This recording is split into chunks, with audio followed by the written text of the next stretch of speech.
It's Wildcard Weekend here with the BlueSky brothers, and we are breaking down every wildcard game as well as talking about the Nuggets. We went to the Pelicans game tonight. They got right after the Jazz. What did we see that we think they can use going forward to make this Dolphins season victory? We saw better? it. We saw it. Settle down, Flipper. Dan, play that funky music.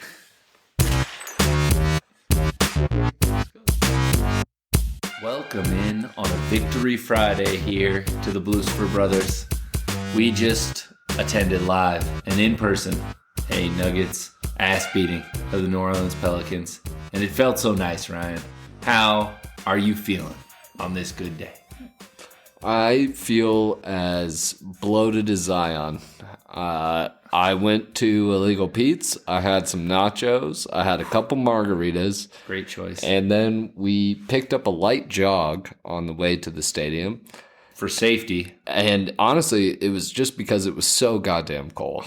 Miserable. And I wanted to get there. We were running a touch late. Like, it wasn't crazy for me. You were early for Lakers or Warriors fans' time. Well, you arrived before halftime. So, I mean, we got to give you all the credit in the world. Listen, I don't know how many games. Dan, maybe you could fact check this for me, but I don't know how many Nuggets games there have been at this point, but I think I have missed 2. Yeah. So I am allowed to show up at 8 minutes in the first quarter. And it's not like I'm in the building at 8 minutes. I'm in the building at 10 minutes. I pee, I go get a drink, I check the item of the game. That's been a normal routine for me at this point where I'm like, am I going to pick up this flag? Last time I bought that little Rocky toy that you can see over there for Juno. So, I'm true dog lover. Yeah, I forget where this started, I guess. But, yeah, but it was here we just are. You had to pick up a light jog. I Yes. arrived 20 minutes early and watched all the warm-ups and forgot it was a national TV game, so it's never going to have any prayer starting at actually 8 p.m. So I remember I was actually where I was. 30. I was saying how bloated I was. Yes. Bloated like Zion. I was. We talked to him about it. Did you also eat 4 sticks of butter before the game? Because Well, that's part of Zion's routine. It's very weird. I told him we were Every on a fault time he line, made- and he couldn't do that. It's listen, His routine is his routine. Japan is set for these type of big catastrophic earthquakes. A place like Colorado is not. So if you get a guy like Zion jumping in the wrong place at the wrong time, I'm just saying that All bets are off. we can't have that type of situation in our climate. So it's. The world is changing, Kyle. The world is changing. This was a fairly big game for the Nuggets. They came off of a bad Utah loss. They've been good over this stretch. They've lost to the Thunder twice and to Utah, and they've kind of beaten the hell out of everyone else in this homestand, which has been really nice. But it was encouraging to me, not because I necessarily view the Pelicans as the biggest threat to the Nuggets, but they are a team that can give the Nuggets problems because they just have length everywhere. With Ingram, with Zion's physicality, which was really present in the second half. And then Valanciunas is at least a big body to throw at Jokic. But, I mean, the Nuggets came out, Jokic was really pushing pace, and this is my big takeaway from the game. And I'm interested to get some of yours, but just seeing the Nuggets play, and they're trying to figure it out with a more healthy Murray and what that looks like. But this game, they came out and they just ran. Murray dribbled it up. Pope set the back screen for Jokic, and they threw it to Jokic in the post. And Jokic was aggressive, and it allowed him to get a lot of assists, and it allowed us to get great open shots. We shot 50% from 3 in the first half. And as much as people from the playoff run really talk about the Jamal Murray-Jokic two-man game, Jokic post-ups are still our best offense by far.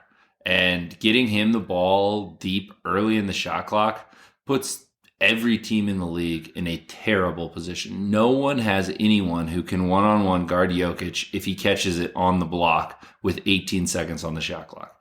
He's going to take as long as he needs to put you under the rim and then go and lay it in. So teams have to double. And I liked the adjustment. It was a small adjustment, but I thought getting Murray instead of Porter as the guy on the wing, because Porter is probably a better 3-point shooter, just pure spot up than Murray is. But Murray's better at attacking a closeout, and teams were just blitzing Porter. Respect it. Yeah, you have to respect Murray off the dribble more than you have to respect Porter off the dribble. Who's improved? This is not crap on Porter. But, Murray is in all he's probably top 5 going downhill. You do not want to see that guy in the lane. So he's I a great completely finisher. agree. So that was my first takeaway was you have to play through Jokic. It's 100%. Every other possession that doesn't have that is a wasted possession. Yeah, and I think no Nuggets fan that's listening to this right now is shocked by what you're saying right now. But it's only shocking because it doesn't happen on a regular basis. It seems so obvious if you have one of the best. Well, it's not arguable. He is the best player in the NBA. If you have that person, it seems obvious that you should be running every action through him, but he's so unselfish that it makes it hard for that to happen on a regular basis. My biggest takeaway from the game is sort of building off of that, in that when Jokic is that aggressive in the post, our biggest weapon, and one of the biggest weapons in the playoff run leading to the championship, was Aaron Gordon just absolutely physically dominating guys. Because when Jokic is aggressive in the post, that forces that 4 to just if Jokic is bodying the 5 into the post, you have to sag off of Gordon, and he's just going to find him. He's going to find him in a mismatch. They set that other action screen off the backside of it, and then you get Aaron Gordon loose on the 3, and it's okay, that's over. So or backdooring you from the hoop. It's not good. That is the part that to me is the sort of secret weapon of the Nuggets that you see in these stints, right? Where Aaron Gordon is just dominating the game. And it's well, this is what Chet does every night because he's Chet and he's young and they need him to do that every night. We have that same type of weapon. It's just we don't use it every night. We don't need to. And on nights like tonight, you actually see it where it's he just put Brandon Ingram under the basket because Brandon Ingram is smaller than Aaron Gordon. And that's crazy because Brandon Ingram's a big guy, but Aaron Gordon's really fucking huge and dominated games for 5 years. So I think those two working off of each other in that physically dominant way is key to that 2-man action opening up. That's that playoff success that we saw throughout last year. That's how that worked. We played AG at the 5, I think having AG play that big man is playing off of Jokic being so dominant in the post. So, I think AG had a good game. He stood up Zion a few times. It was interesting. You talk about how strong he is. And Zion, it is unreal how strong that guy is. Strong? Strong. You think he's strong? We make all the jokes we want, but that guy is unreal strong. There were some times where he was just I was AG, this is what every other 4 in the NBA feels like when you put a body on them. That's what you feel like right now. But good win for the Nuggets. Like I said, hopefully a win against the Pacers here. With no Halliburton. And then Bruce you Brown's can really return. Close. Is he going to get a ring? Yep. This is his ring. Is this because he's ring? Eastern Conference? It's the only time he visits. visits. Sunday? Yep. And it's a matinee game. Man, Sunday during the playoffs. Yeah. I gotta go cheer for Bruce Brown, but I love the NFL. I don't think I can go to that game. Well, we love you, Bruce. Yeah, we on the figure it podcast out. love you. I'm going to tell you this now because I'm not going to be at the game, and I think you understand why. If Halliburton was playing, I might feel differently, but no Halliburton. It's hate tough. to see it. Yeah. But this was a stretch of the season that you wanted to see, and we said before it happened, hey, this is where you want to see the Nuggets go on a little bit of a run. And it's frustrating that they, for whatever reason, were having too much fun with the Utah nightlife or what, but didn't show up to Utah and blew a 9-point lead in under 2.5 minutes to the Thunder. Otherwise, it feels like this could be a one-loss sort of stretch, which I think then people look at it differently. But when we were kind of doing Nuggets, work... though. It's classic Nuggets. Well, and we were kind of doing work for next week. We're going to have our good buddy Dom, who's a huge Avs fan, to kind of get into the Avs breakdown. And I've been watching games, trying to just educate myself to somehow come to Dom with some questions that will educate the viewers to make some money. We're trying to do right by the people here. Yeah, so we need to get you some Avs content. So in looking at that, you look at the last 10 games, and, I think we've notably last week when they blew that Arizona game, we're frustrated with the Avs. But, you look and it's like they're 7-2-1. And it's the same thing with the Nuggets. You're like, oh, we're 2 games out of first place. It's not... it can feel doom and gloom sometimes with how it looks, but then you look up and you're like, we're doing just fine. I think that's kind of all the Nuggets, the talk I had before we really get into this wild card Everybody weekend. vote for Jamal Murray for All-Star, by the way. The fact that Klay Thompson is above him in All-Star voting is absolutely asinine. I mean, I know that he signed that Chinese deal, but what is Jokic and AG signing with 361 except for getting that Asian audience on our side? Everybody needs to start voting for Jamal Murray. I know he's a New Balance athlete, but get on his side. What are we doing? Get AG there too. These guys deserve to be All-Stars. It's going to be wild when we don't have another When we have All-Star one again. All-Star again after being the defending fucking champions. We're going to have 2 All-Stars in 2 years. And they're both the MVP of the league that unarguably is the best player in the NBA. And everyone's going to be like, I don't want to see Jamal Murray in the fucking playoffs. Yeah. But 0-time All-Star, baby. That's kind of the Nuggets, and then like I said, next week we're going to get into the Avs. This is one of our favorite weekends of the year. The Wildcard Weekend, it's fun. I don't love that the games are on, that there's a game on Monday. I think that's stupid. It's terrible. But So I stupid. would love 3-3. Yes. And what are we ESPN doing? can show it, whatever. But irregardless, it's fun. There's the most teams. There's chaos. There's irregardless chaos. So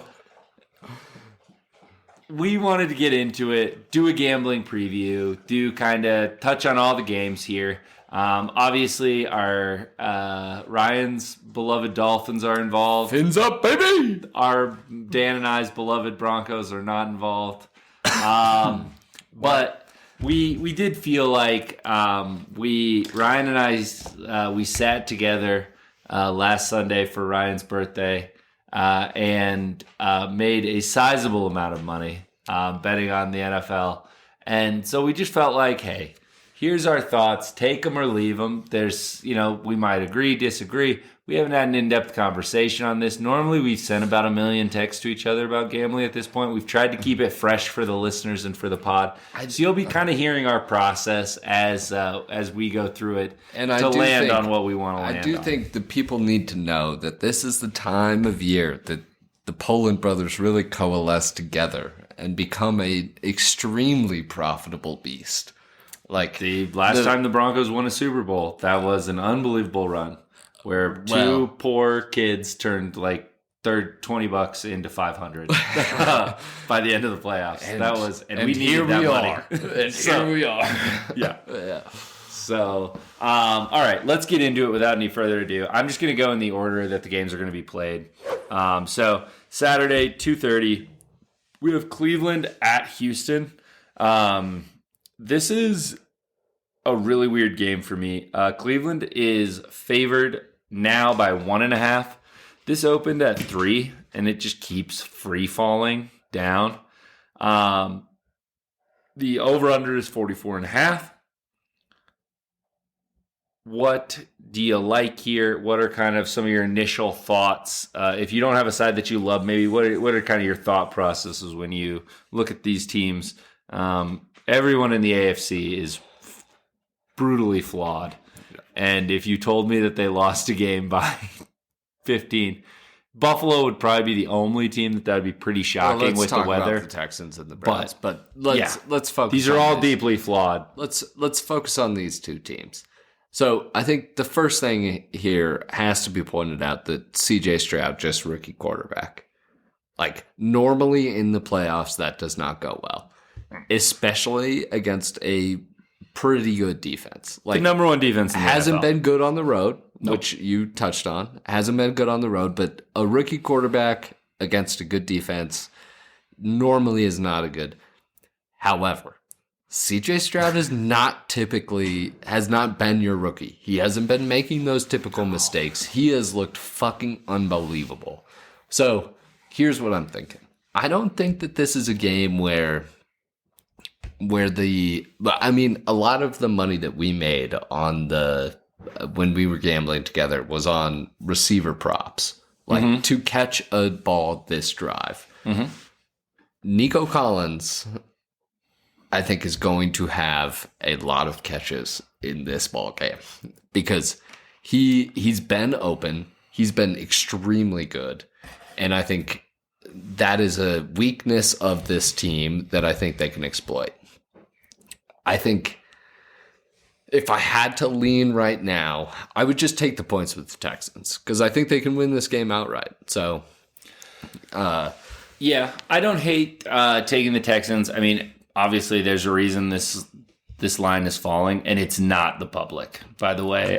It is professional bettors who are absolutely hammering the Texans. So Dalton Schultz also over under 40.5. Yeah, I love the Schultz number there. I was going to bring up Schultz. He's been a pretty good target for them. The other thing I wanted to touch on here is you kind of have a washed Joe Flacco who has been throwing some up for grabs here, and Flacco can't help himself. He's going to throw a few up for grabs here. But for me, for my play on this game, I'm staying away from sides. I'm just going to take the over. Ryan, we talked about it. The Browns actually give up 30 points a game on the road. We saw the Broncos move the ball up and down on them at the good old Empower Field. And they haven't played, obviously, great competition in the North outside. Can I tell you the Ravens? It's a little bit counterintuitive to what I just said, but the reason that over scares me a little bit is just Flacco. Like, what if he is just flaccid Flacco, like we've seen for the last 3 years? That was going to be my second point. Oh, okay, sorry. Is that the Houston Texans defense is awful. They are absolute trash. And they play in an also terrible division where they got to play the Colts. They got to play the Jags after they were falling apart.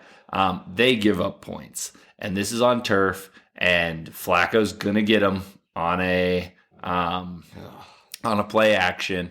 The other thing that I like for the over is if he doesn't get them, like, we could see a pick six here. We could see a Myles Garrett strip sack here. I don't hate, like, defensive, anything quick score wise is great for you.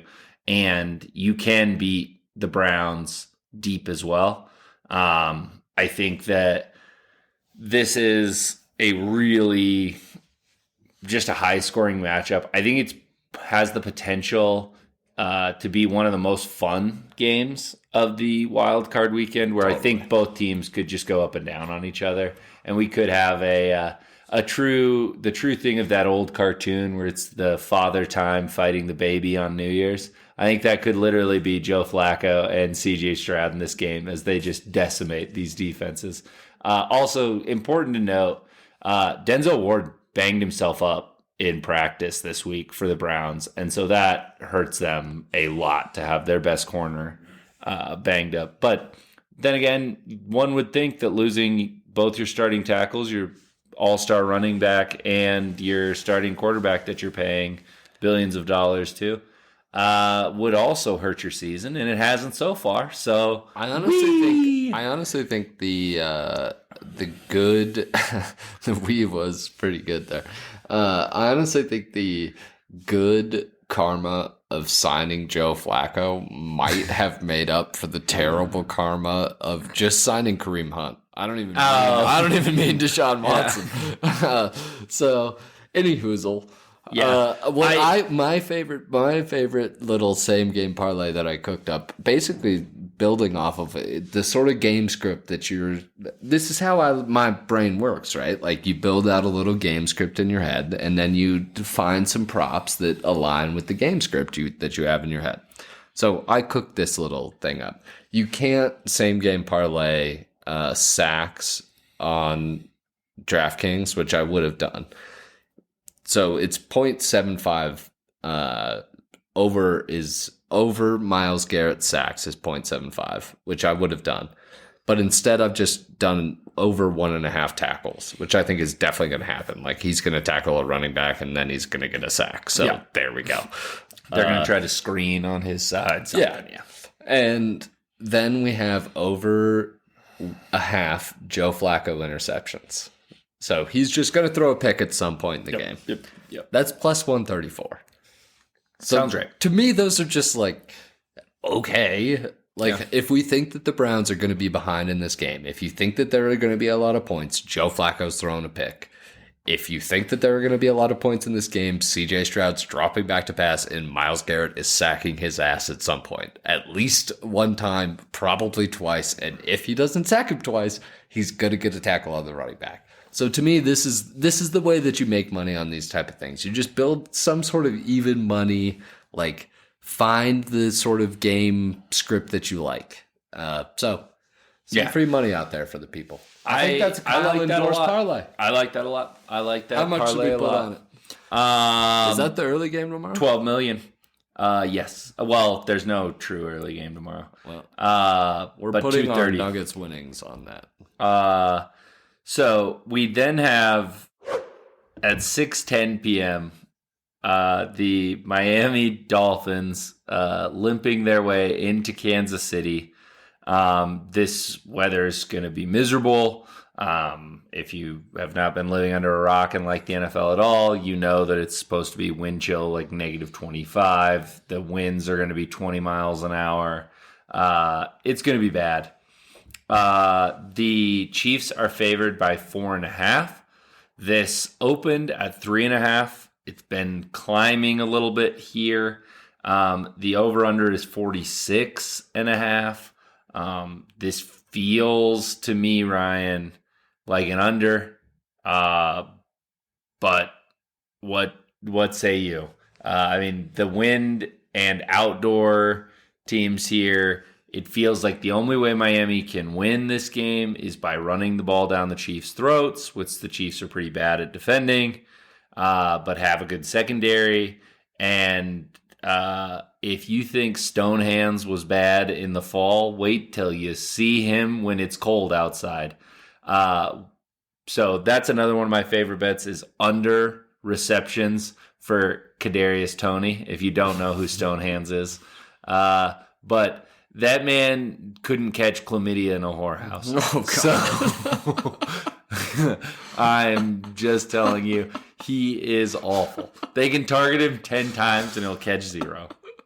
So I like that quite a bit. And I like the under. To your point, he's not even listed on reception props. It won't even give you a number on it. They could set it at a half a reception, and I'd just be like, "Chlamydia in a whorehouse." Bang the under. I on a podcast with Stephen A. Smith. Well, what's happening? He couldn't. Oh man, I'm just telling you the facts. But I like the under in this game, and I think you and I are opposites of this. I still like Miami. I'm just going to take the money line, and I'll probably do less on it, right, than on the under here. Don't bet the money line live here. But I'm going to bet the money line before the game goes. No. Yeah. Don't bet it before. As it climbs, I'll wait until right before kickoff because it seems like it might get up to If it gets up to like 5 or 5.5, good Lord, then bet a lot on the Dolphins. But remember, Mahomes, when he's a favorite of 3 or less, cash money. If it's over 3 points, he's not very good at covering. Also, before the Dolphins, for some reason, decided to stop running the ball against the Bills, they were absolutely carving the Bills up. And the Bills are better against the run than Kansas City is. And so I think this is an A-chain, all of those kind of, same runs that they were doing. I think they're doing that. I understand the Tua concerns in cold weather. I'm not worried about Tua. To me, this is not. It's as a person who's invested in the Dolphins at this point. So who scares you in Kansas City? It's not even who scares me. It's just, can they protect anybody? Can they run block anybody? Like, this offensive line is bagged up. The defensive line cannot get any pressure. They don't have anybody who can, like, their best pressure points right now are interior. Could you think of a worse possible outcome for playing Patrick Mahomes than your best pass rushers being your interior defensive linemen? Like, they're signing people off the street. So I'm not worried about this, like, Kansas City offense carving them up. I'm literally just worried about, can you have enough bodies on the field who are legitimate NFL players to score enough points. And this is a playoff game in Kansas City in negative 27 degrees. Like, I agree with you, and you've honestly sort of talked me into, like, the fact that I do believe that Mike McDaniel can scheme up a running game to score some points here. I just don't Kyle know. Shanahan guy. I just don't know if at some point there becomes a critical mass of injuries. Yeah. And this team has eaten all of them. Like, it hasn't been Tua, which if you had told somebody at the beginning of the year that Tua plays every game and the Dolphins are still banged up, they'd be like, well, I bet they're pretty good. So I feel I'm not going to pick against them. I'm gonna go with you on the money line. I just saw it was plus 195 on DraftKings right now, and I'm like, God damn! All right, you are right. Like, if they're gonna give me plus 200 on the Dolphins, I'm gonna take that. Yeah. So, I mean, the Chiefs. So listen, before we move on from this, I'd like to tell you what Vic Fangio is telling his team right now. Okay, he's saying, fellas, all right, this may be my last game ever. All right. I had to take a poop soon, so I'll make this quick. We're not going to cover Stone Hands. All right? We're not wasting anyone on him. He can run around the field all he wants. He'll probably line up off sides. What an idiot. Now, they've got old Travis Swift over there. All right? That guy's not the same. Jalen, we're just going to put you on him one-on-one. That's fine. Now, we're going to double team Rice. I don't even know anyone else on their team's name. Did you see the way Isaiah Pacheco runs? My God, that's embarrassing. All right, boys, I'm going to go take my morning poo. All right? And that's all he says. And the boys are fired up to go. This one, I probably feel less good about these first two games than I do about games coming up. But I do think the Dolphins win this game. And I think we should, you're on the Texans in the first one. If I had to take a side, I would take the Texans with you here. I'm taking the Dolphins minus, I'll say plus 4.5, just so Dan, our producer, can keep track of our picks here. And we can do a road to the Super Bowl with the Bluesford brothers and see who comes out on top. I think we're agreeing.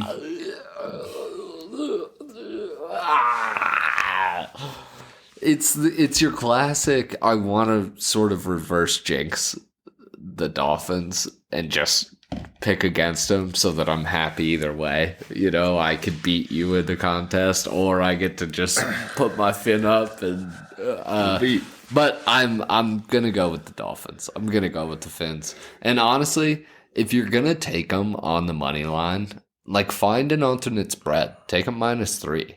Yeah, because I don't think that this is going to be, like, there's not going to be a lot of field goals in this game, I don't think. So I think there's Good going to be a luck lot of kicking 'em. going for fourth down. I think there's going to be a lot of that. And it is, I will say this just as something to mention. Sometimes with these super cold weather games, people blow it way out of proportion. Right.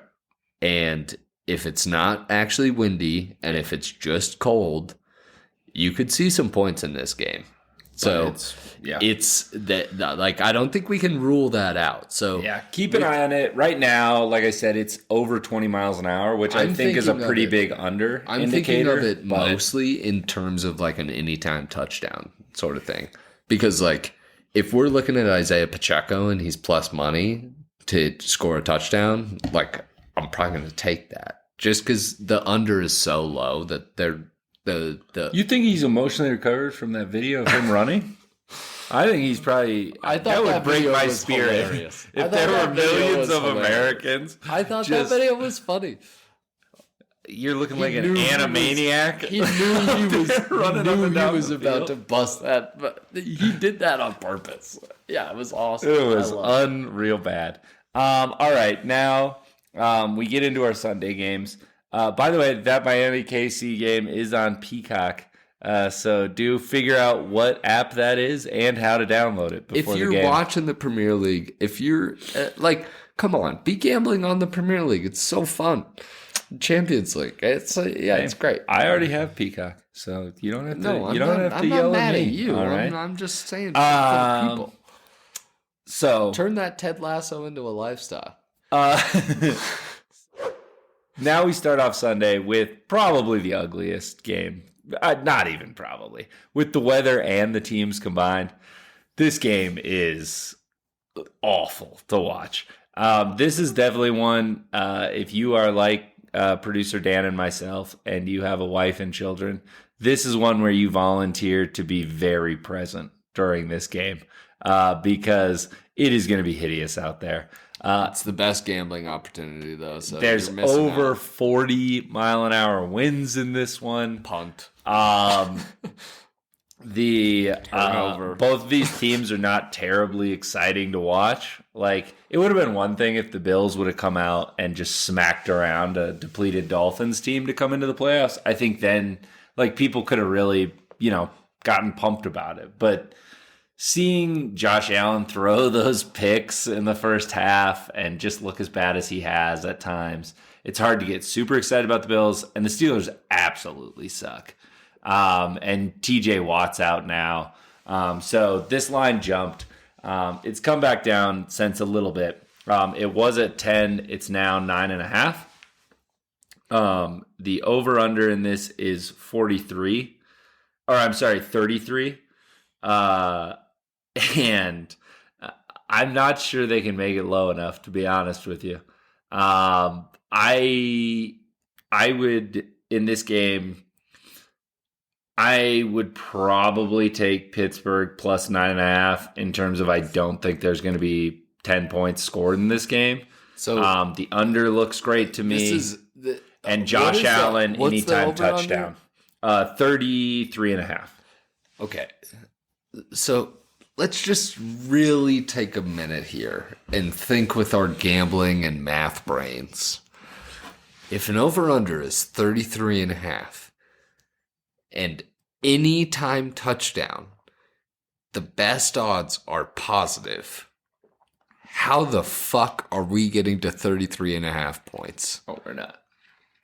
If I can take Jalen Warren at plus 295 to score a touchdown, how are we getting 33.5 points? The line just doesn't make any sense to me. I agree with you 100% on the under. I really hesitate to bet against the Steelers at this situation. I think the Steelers are alive as hell because that backfield is real. Najee Harris and Jalen Warren coming out of that backfield, like Jalen Warren is a real screen pass opportunity, and Mason Rudolph sucks. Like, he is bad at football. But if you can just dump off to Jalen Warren and it's -5 degrees and that guy's running 20 miles an hour at you, good luck tackling him. Like, I don't, at a certain point, it is just a human tackling a human in extremely cold weather, and you have Najee Harris and Jalen Warren running at you. And I agree that, like, Josh Allen is not a great person to tackle in that situation either, so I like your anytime touchdown there. But I like the anytime touchdown on the other side, too, of a plus 235 for a Jalen Warren. Like, yeah, I just don't think the Steelers are going to score a touchdown.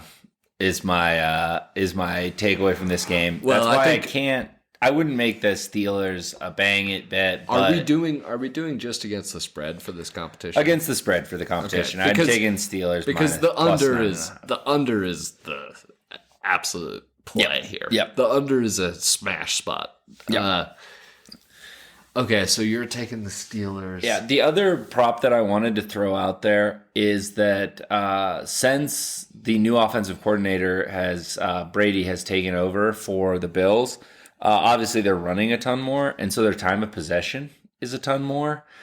So I actually think you can go under Jalen Warren rush attempts. It's set at 9.5, and you're just trying to deflate my keeper value for Jalen Warren. No.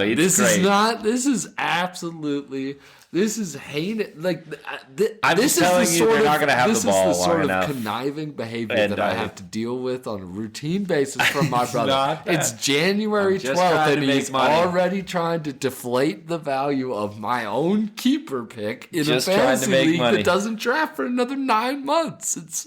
It is. I mean, I just don't think they're going to have the ball for long enough, and they... say whatever you want now, but I think we know exactly what you're doing. Well, when I make money taking this prop... No, I don't disagree. I think he hasn't, and to your point, the last 2 weeks, really, when the game has been on the line for the Steelers, in real rushing opportunities, they've gone to Najee. Yeah. And in passing opportunities... Jalen has had those passing opportunities, right. But in terms of rush attempts, you're right. He's not. I'm not going against his touchdown or his overall production. Even. He's more threatening in that pass. He might honestly. I haven't looked at it, but you talking about the screen pass, there might be a little value in his receptions over, just in terms of like, hey, we can't do the throw it up to George Pickens thing because Rudolph's going to throw it backwards in the 40-mile-an-hour wind. Like, it's going to be bad. So, yeah, this is going to be an absolute hideous game. Also, his over-under is 2.5, and it's juiced to minus 180 to the over. Vegas knows. But I will say... Here's what you do. Jalen Warren, longest reception, over 9.5 is minus 110. Yeah, I like that. I like the screen. You're getting somebody a screen. slips. You're getting a screen. Somebody's or you just cold weather. Yeah, like that's easy money. Yeah, I'm gonna take that right now. The other thing that I wanted to get your opinion on, I feel like the NFL should make Buffalo get a dome. This is stupid. This is 2 straight playoff games. Then we have to watch crap football because you can't throw a forward pass in a goddamn monsoon in this shithole that these people live in. Listen, say, hey man, we're going to take the team to a place that's fun to go to and doesn't suck. Or you can build a dome. It's fine. Either way, we're good with it. Man. Also, if I'm a Bills fan, I would be furious that we haven't built a dome. Because speed and all that stuff is so important in today's NFL, but we know we're going to have to slog through 5 fucking feet of snow every time that we earn a home game.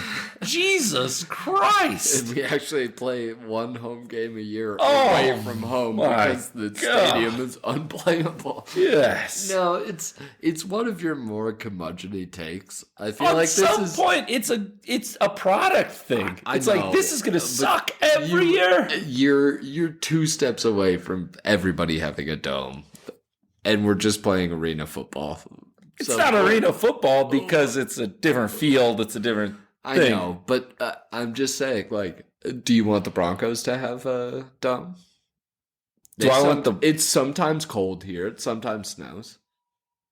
Is it, dude, can I just guarantee that there's going to be 12 feet of snow and there's going to be I'm just saying, I don't know 120 mile an hour winds? I don't know where the line is. How do you draw the line? And they're going to, God, remember the stupid game where players said, I couldn't see other players? Do you think it's an advantage at some point for them? No, I think it's a disadvantage for their team. I think if they had a dome, they might have beaten the Chiefs. Right now, if they didn't have what's that comedian's name? Who goes on the fucking Joe Rogan podcast all the time? We watched the special. It's actually really funny. Shane Gillis. If they didn't have Shane Gillis at quarterback, do you think they'd feel differently about their chances at home? I think they feel great about their chances at home this week. And honestly, do you anyone think in my the Josh AFC, Allen and Shane Gillis comment is a little off? I see it. I do too. I see it. He's got a little Shane Gillis in him. I wouldn't have seen it before you said it, but now that you've said it, I'll accept it. All right, we've already spent too much time on this crap game, especially when the money-making game of the week is upon us. According to Kyle. We owe according to all. All right. I've already made money on this weekend. Green Bay Dallas game. In Dallas, we have Mike eats lead paint crayons, McCarthy, getting a touchdown at home. This is unbelievable. It's going to be more than a touchdown by the time the game kicks off. It's manna from heaven. Oh, it's not going to be more than a touchdown. It already is juiced to 7 on DraftKings. Yeah.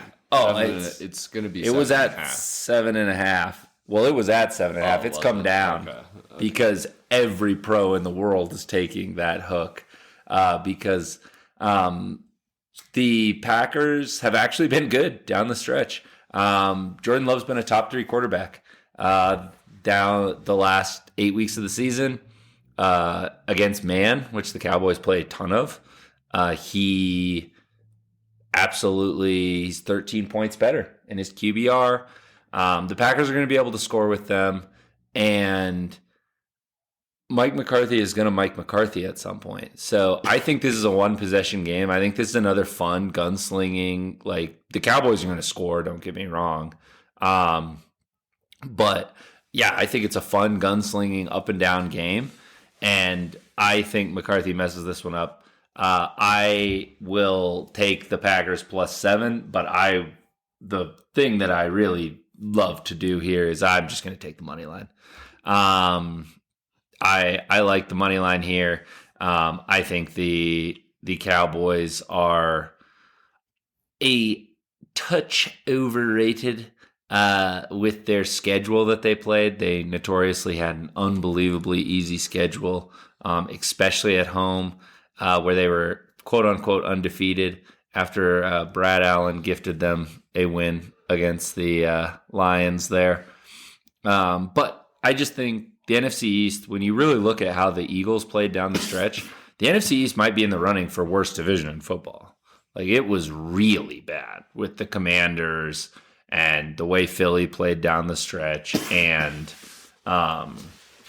then obviously you have the train wreck that was the Giants. So you get a lot of easy games naturally in that division. And I just don't trust Mike McCarthy at all. And I do think that LaFleur is a really smart coach and doesn't do the stupidest thing possible. I don't down the stretch. I don't think I disagree with you on the +7. I'm definitely taking. Like, that's if you take the touchdown here. The real bummer of this weekend is that there's not an obvious tease candidate. Well, that's why this number isn't even lower. Well, because everyone is going to tease the Cowboys. And we're about to get to it, but it's also a super be careful spot out there for the Rams because they are sort of the obvious tease candidate. So that just makes me nervous. But on this game, I think I agree with you on every point that you made. Everything in our history points to the fact that the Cowboys should lose this game. My favorite prop of this particular contest is Jake Ferguson over 4.5 receptions at plus 100. They've done it like teams just take away CeeDee Lamb when they can. So, and Jake Ferguson is such a great security blanket. I mean, we made a lot of money betting on him to just catch a ball in these drives. So 4.5 receptions to me seems like a light number. So I think I agree with you on the overall. I don't know that I love I'm going to take the money line probably, but it probably will be live. I think I'll probably take the 7 and then wait and see, if the Cowboys come down or and something. I'd like a plus 500, plus 700 number. Jump on it. Yeah. No, I just think the Packers are going to be able to score here with them, and that's what you have to be able to do because the Cowboys are going to put up points. Who do you think is going to score? Talk to me about some anytime touch. Like, if you have to scope this out, is it an Aaron Jones? Is it a my feelings Christian are very Watson? hurt. Christian Watson's probably not going to play long because freaking Wicks just apparently was a touchdown machine last game. And so don't trust me with any props. Do you think that's worth it on the Packers? Because whenever I take Aaron Jones, he doesn't score a touchdown. Whenever I don't, he does. So I'm going to stay away from the touchdown market. But yeah, I think that's kind of the beauty of what Love and LaFleur have done is that they don't have a one guy sort of thing. And so it's hard to just like key in on a guy in the red zone, and they have enough like good threats. So yeah, to your point, I think you have to go pretty far down the anytime touchdown odds list to get to even a Packers player. Yeah, I mean Aaron Jones is up there, and but a receiver, it's Jaden Reed. Yeah, no. So I think that's the other thing here is the Packers are getting healthier. Like they've been without, a lot of their, Christian Watson was cooking the league and then he got hurt and he's going to try to go in this game. So I don't trust those hamstrings. Yeah. I mean, it could be that, but at least he doesn't have to play in negative 60-degree weather. I don't think at least, I don't think it's that's a benefit. I'm saying that, but I don't think that's a detriment to that Packers team either. No. They played without him. Yeah. So yeah. All right. We continue moving right along. We have LA versus Detroit. You kind of talked about it a little bit. It's the Stafford homecoming or the Goff revenge game or the I told you so McVay game. We'll see how it plays out. But this is +3 now. It opened at 4 line. That is a stinky with line. the Detroit and just everything here to me says take the Rams. Laporta getting hurt kills the Lions. I think their offense is much less explosive. I think obviously McVay coached Goff for a long time and knows all of the things that Goff does not like and that he does not do well against. And that's a huge benefit. And then really the Rams season has been different since Kyren Williams came back. Yeah. And he's probably the hottest running back in the league right now since McCaffrey kind of sat down to rest up for the playoffs. So you've got Puka, you've got Cooper, and you've got him. Yeah, I'll do that. So here's my But thing. It does seem too easy, to your point, that it feels a little public-y. But I did hear, courtesy of the Action Network, against the spread, the fading the public actually isn't profitable. No, this year it's not that good. Well, no, in the playoffs, traditionally. Really? Since they've kept track of it, it's a 55% win rate if more than 60% of the public is on something, spread-wise. So, something to think about. I'm there with you. So I think there's a couple things in this game that are a little bit red flaggy to me. And I think the first of them is that just McVay and the Rams team, like, they have to see this season as a win, no matter what. Nobody expected this shit, including us. Like, they have already won. So there's that. And I think to a certain extent, like, there's not the same amount of talent on that team as there is on a normal playoff team. Like, we can say a lot of nice things about the coaching staff and all of that and all of the things, right? Like, they have coached up. They've done an unbelievable job. Yep. It's been a great season. Raheem Morris is getting interviews because of what he's done with his defense. And he should get a job. Like, that's, somebody should hire that guy. But that's overachieving, okay? So this Lions team has this sort of crazy way of saying, nobody believes in us.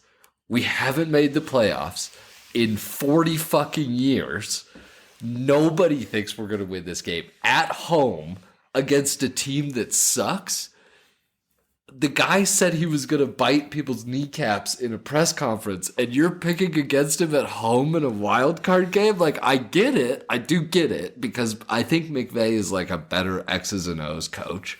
But at the end of the day, I think this is one of those public plays that, like, it's so smart that people are fucking stupid.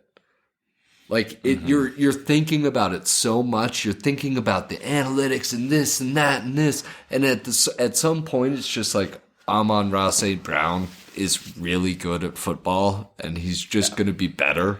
And he's being covered by someone you've never heard of on the Rams. Aiden Hutchinson is just going to destroy Stafford in the back of the... They're going to have to rely on Kyren Williams to run. Like, you know, it's like... Yeah, it's great. Kyren Williams is great when you're up 10-0. When you're down 14-0, it's a little tougher. So I just trust this Lions offense, and I'm going to take the Lions. I'm going to bite the hook. I'm going to take the 3, and I'm going to take the Lions. Hey, our first true disagreement of the pod, so this is big for us. We can no longer have a joint 6-0 week. So... such is life. But I actually like the Rams quite a bit here. So I think there's a reason this line is dropping, and I think it's the Detroit defense is truly god awful. I recognize that I'm being a little bit contradictory right here, and I think I do think that there's real reason to tread lightly here. But I think at the end of the day, I just trust that team to step up at home. I mean, both teams' offenses are markedly better than the other team.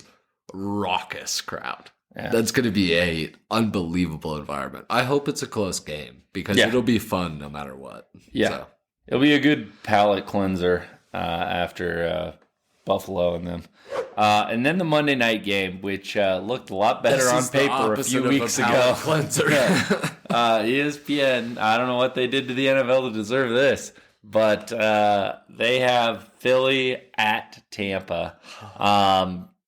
A.J. Brown's been limited. It's 2.5. Devonta hasn't played in practice. Hurts hurt his finger. Baker looked gimpy.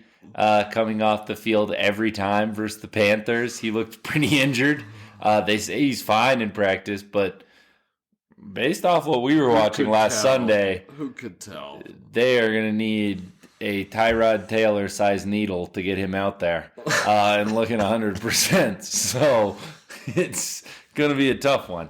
But this is Philly minus 2.5.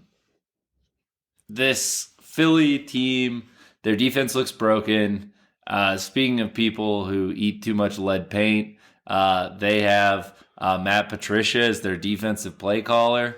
So he must be soaking those pencils in lead paint. Oh my gosh. He likes the taste of it now. He doesn't even, like, someone told him it's bad for him, and he's like, I like the taste. You know? It's sterile and I like the taste. They're like, no, that's what we're trying to tell you. It's not sterile, man. It's not sterile. That's lead. Yeah. Well, it's lead and I like the taste. Yeah. And who are we to say otherwise?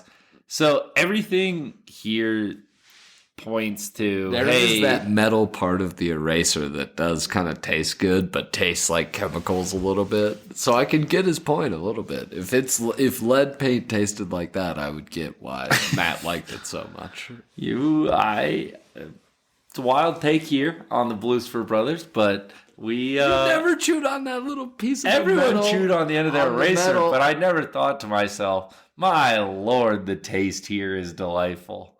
I just was nervous, and no, it's like it's like weird. It's that little like it's not good. It's just like, oh, that was. I wonder if I should have that in my mouth. Hey, we can put it up on Twitter. That's something that everybody has thought at some point in their life. I wonder if I should have this in my mouth. Everybody has thought that. Well, yeah, because you're like, I didn't know where this pencil was 2 minutes ago. Like, you have that thought. But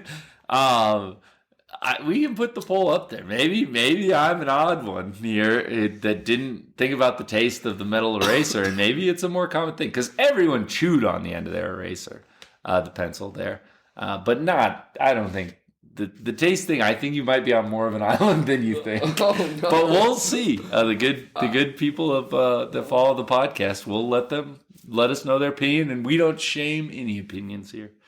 I will shame you. He won't. We won't let him. This is a safe place.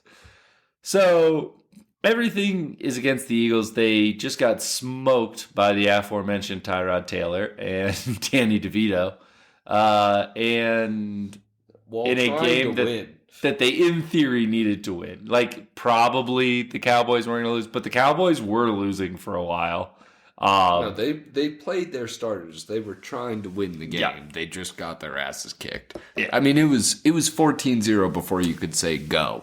Yeah. So they got worked by the fucking Giants. But I guess my question is, Ryan, are we betting on Baker Mayfield? I'm not betting on shit. Yeah. Get me out of this game. Yeah. Absolutely not.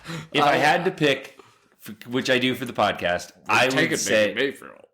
I'm taking the Eagles. No, I'm going to take the Eagles. I'm taking Baker. But so the real best bet for me here is the tight end for the Buccaneers, Otten.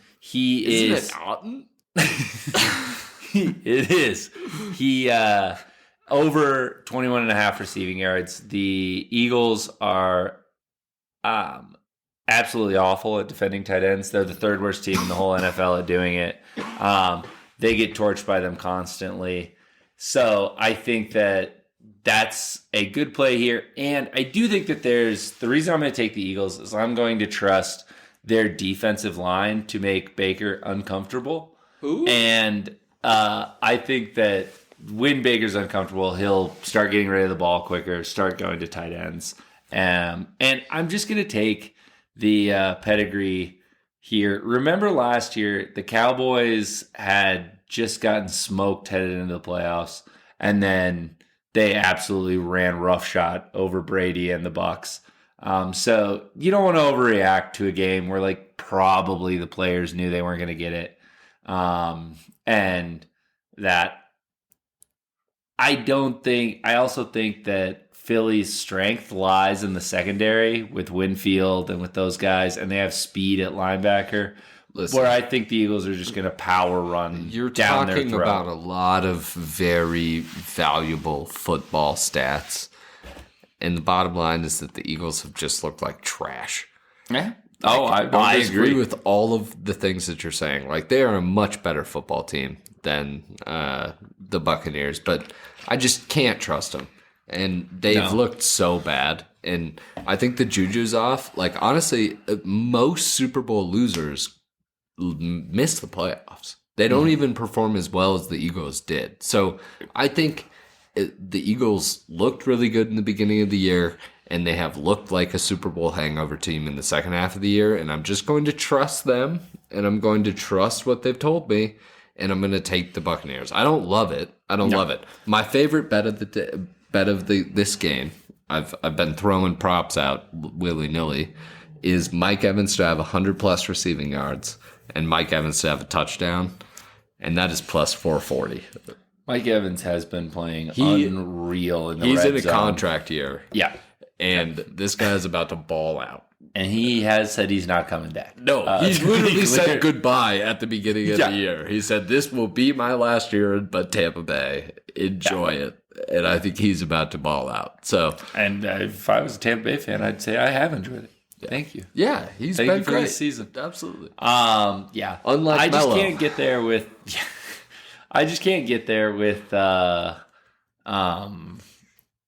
With Baker, but I'm not gonna bet on this game pregame. Like I said, I will have I will take my tight end prop money, and I'm sure I'll talk myself into the Eagles if I've done well over the weekend. But confidence scale, I feel the best about the Packers +7.